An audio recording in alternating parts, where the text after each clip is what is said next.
My sister-in-law once drew an unlikely analogy between religion and quicksand. Once you get into it, it's hard to get out of it. The deeper you're in it, the more difficult it is to get out of the quicksand. Actually, if I look here, then the front pews look as though they are in the quicksand. Nobody goes in them. Now, that was my predicament when Mandy approached me a while ago and asked if I would say a few words at one of the services. At first it seemed quite simple and straightforward. Having agreed rather hastily to her request, the requirements became increasingly onerous. From thinking that I'd have to just say a few short words, I was expected to reveal some truths about me, share my life song, and come up with Bible verses that would describe and illustrate the points I was supposed to be making. I don't mind the talking part, but what's scary is that I actually don't have such a verse. I learned a lot of Bible stories in my mother's Sunday school lessons. These didn't seem to be appropriate. I'm always wary of that sort of question that people ask, so when did you become a Christian? Or being in the company of people who expect you to know and quote Bible verses, the chapter and the verse. It's a far cry from my very naive Christian faith. Well, I was certainly in the quicksand, at the point where there was no going back, and so I had to come up with something. But fortunately, an incident came to mind from a few years ago that I could use. I actually do have a verse that's appropriate. It's the verse about putting on the full armor of God, the words that James has just read. So relief, I had something that I could talk about. But preparing this talk has been an eye-opener for me. It's been a unique opportunity to reflect on my life, analyze and evaluate my journey, which is really my life song. But please bear with me as I put my verse into context by sharing some of the life experiences so I can share my life song with you, which is the theme of this series that we're in. When I was nearing the end of my high school career, I knew my parents couldn't afford to send me and my twin brother to university. So what appealed to me then was to become a policeman and to join the police in Rhodesia. I was too young to join the police in Rhodesia, but not only that, but I was drafted into the South African Army, so the best option was to join the police force here. My older brothers are always very wise, had grave misgivings. He predicted I would start smoking in the first week. By the second week, I'd be a confirmed alcoholic. Well, I still don't smoke, and I'm working on the other. It was unusual in those days to find an English-speaking person in the police, let alone one whose mother was an active member of the Black Sash and whose father was an office bearer in a white-collar trade union. I know my mother prayed long and hard for my safety, especially when I was called to serve on our borders and in the Zambezi Valley. Earlier we sang, "Now thank we all our God, who from our mother's arms has blessed us on our way." Right from this stage, I believe that I was so blessed by God. Being a policeman in apartheid South Africa at that time, I rubbed shoulders with some interesting characters and situations. Some of my encounters were with people of the highest integrity and others of very dubious character. Amongst other things, I've shared a tent for a while with Eugene Terreblanche, who later became the leader of the Afrikaner Weerstandsbrigade, an amazing character with some of the same charisma that made Hitler the leader that he was. Eugene de Kock, who was known as Primeval for his role in commanding the police execution squad based at Vlakplaas, was another such person. De Kock testified at the Truth and Reconciliation Commission that he'd been inspired and motivated to do his dirty work solely by listening to a lecture while he was on the course to become a commissioned officer. This lecture was on communism. and the Swart Gevaar facing South Africa. I sat in the very same lecture, not far from Eugene. The lecture had the opposite effect on me. Why should that be? The security police were particularly interested in me. I knew many of the people that they held under surveillance and who they considered a threat to the country. My father-in-law was the Commissioner of Police designated in Swaziland, a contact very useful to them. A man by the name of Neville Else tried to recruit me into the special branch of the police. Now, the name Neville Else featured a lot recently in the rehearing of the inquest into the death of Ahmad Timol, who was found sprawled on the ground outside John Vorster Square in very suspicious circumstances. Wisely, the security police decided not to absorb me into their midst. Certainly, there was a guardian angel looking after me at the time.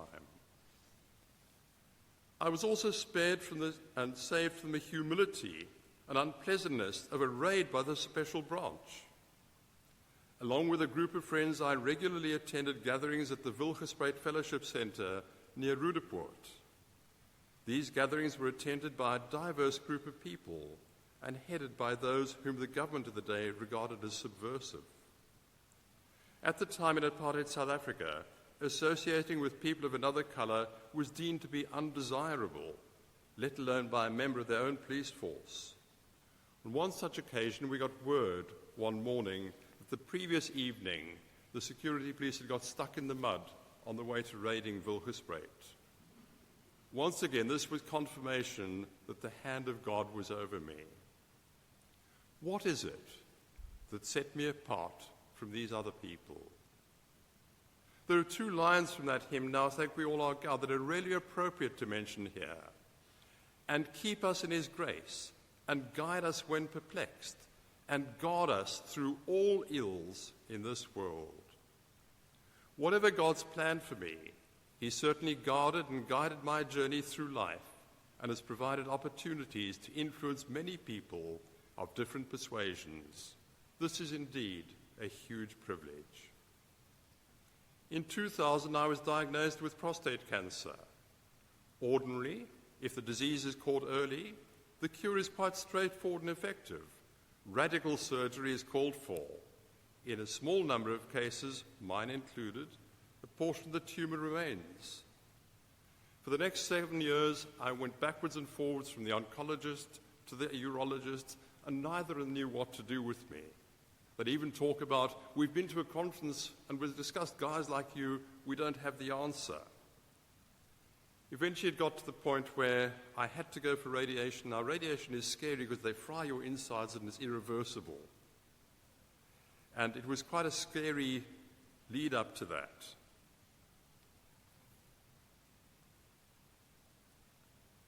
My home group, before I was due to go for radiation, decided that they would pray for me.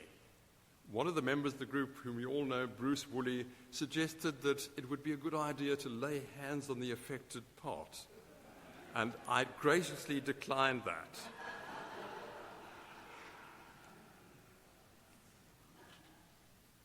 But before radiation, I had to go through a number of tests to make sure that the cancer hadn't spread anywhere else. That was also a scary thing. And on one such occasion, having been cleared for radiation, I got in the car, switched on the engine. There was a CD in the CD player which started playing up. It was a compilation of various things, and what should come on as the next song but something from Handel's Messiah, which quotes something from the book of Job, I know that my Redeemer liveth. This was quite a chilling experience to sit there and know, indeed, my Redeemer liveth.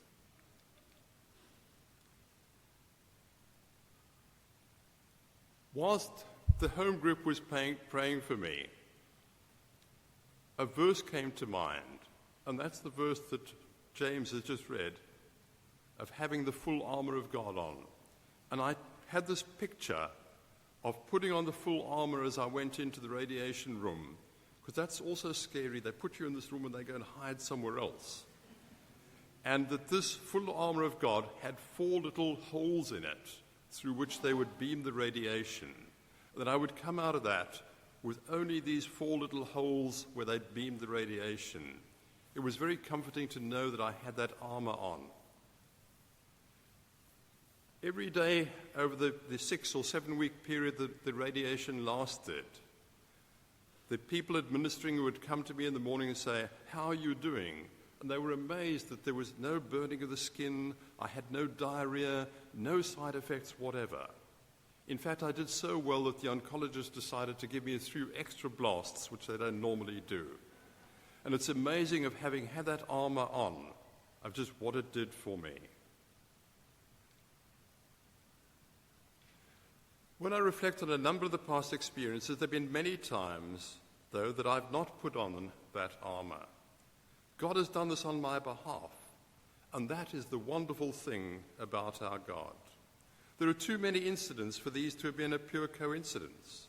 I've no doubt I've been under the protection of God, often not even being aware at the time. I'm privileged to have had some unique life experiences and interacted with some of the characters that I've mentioned.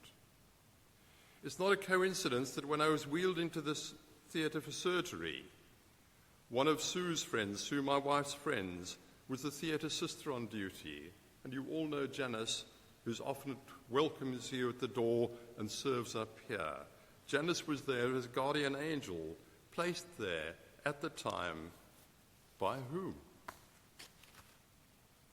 It's not a coincidence I was treated by the best urologists and oncologists in this city, both of whom presented papers and had seminars on prostate cancer. No coincidence that my final treatment was concluded just before my oncologist emigrated to Ireland. No coincidence that my oncologist was 100 meters from the bomb blast in London, came out unscathed, able to return home and oversee my treatment. I've told you about some of my experiences and encounters while in the police. When I look back, I'm convinced that the protective hand of God has been with me throughout my life, whether or not I've consciously put on the full armor, or whether a God has seen fit to clothe me in his full armor and to protect me.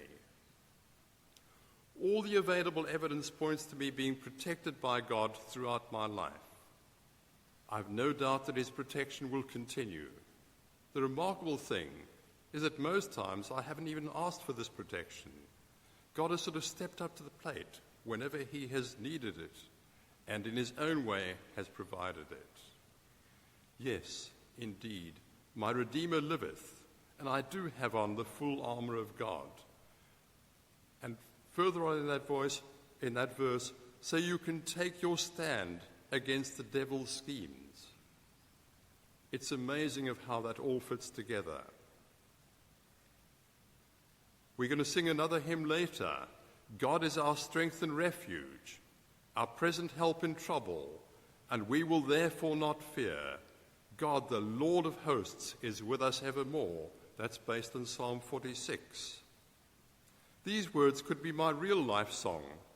Could they be yours? I spent many years working in an absurd system, one that was severely flawed in many respects. I never realized my goal to become the Commissioner of Police. I thank God for his guidance and support during my life that has enabled me to be in a position where I could exert influence and ensure that at all times the people we served were treated fairly, with dignity, and with respect.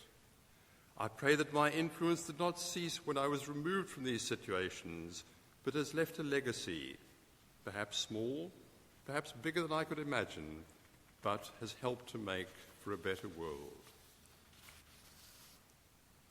Taking this opportunity to reflect on my life and sharing these experiences has been a wonderful opportunity. I'm sure that many of you can share your life song, and I look forward to hearing them.